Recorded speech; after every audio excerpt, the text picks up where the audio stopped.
Today, we woke up at 6 a.m. for go to school with our host Annie. Me and Alvaro walked to school as a normal day, and then everything started with a presentation of the school. After the presentation, we have a break, so we decide to go to play with the snow.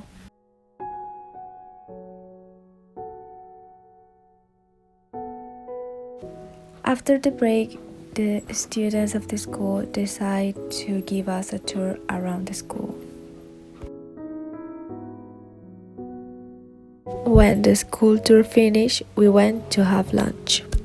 At around 12, we went to the other school to have our presentations. At the evening, all the Spanish people, we went to do downhilling with our host, and we have so much fun.